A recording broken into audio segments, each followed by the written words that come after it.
हमारे 3 flagship programme हैं। HADP और JK-SIP के तहत एग्रीकल्चर एलाइड सर्विसेज में स्टार्टअप कल्चर एक डेवलप करना, नौजवानों में एक एंटरप्रेन्योरशिप का एक जोश और जज्बा पैदा करना और उसके बाद उनका हाथ पकड़ के उनकी मदद करना। अगर हम कॉस्ट की बात करें तो जो प्रोजेक्ट्स और इन चीज़ों के लिए अब फंडिंग JNK गवर्नमेंट की तरफ से आना शुरू हो गया है। क्या क्या और इनिशिएटिव्स ले रही है? अब हमारे 3 फ्लैगशिप प्रोग्राम हैं। HADP और JK-SIP के तहत एग्रीकल्चर एलाइड सर्विसेज में स्टार्टअप कल्चर एक डेवलप करना और उसके साथ साथ मिशन युवा के तहत नौजवानों में एक एंटरप्रेन्योरशिप का एक जोश और जज्बा पैदा करना और उसके बाद उनका हाथ पकड़ के उनकी मदद करना।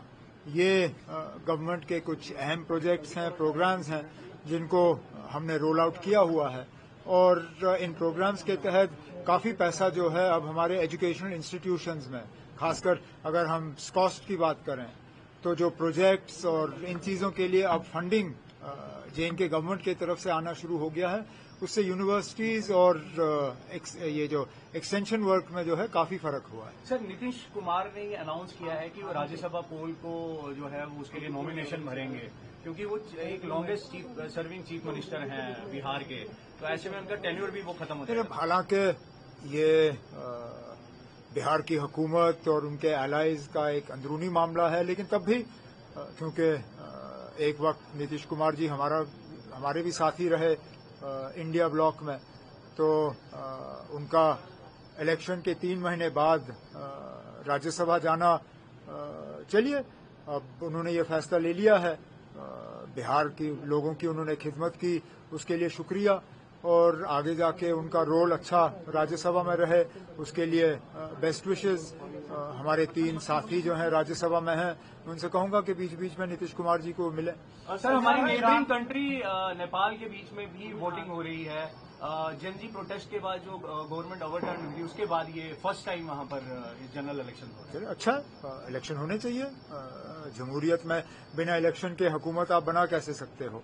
और जो मैं अखबारों के जरिए पढ़ रहा हूं, वहां एक नए नेता जो है उभर के सामने आए हैं। अब देखें नेपाल के लोग क्या फैसला करते हैं। अब हमने तो जैसे कल श्रीनगर में सिविल सोसाइटी और कुछ जो मजहबी लीडर हैं उनसे मुलाकात की।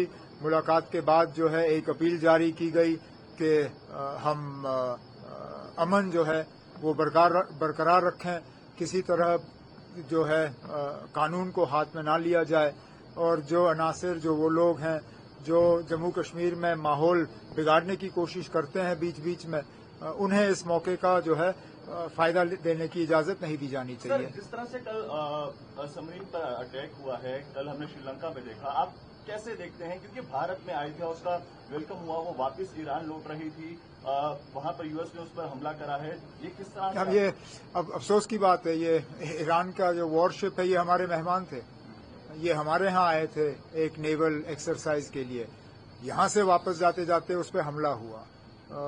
इसमें अब कहीं ना कहीं हमारे मुल्क को भी जो है इसमें घसीट दिया जा रहा है।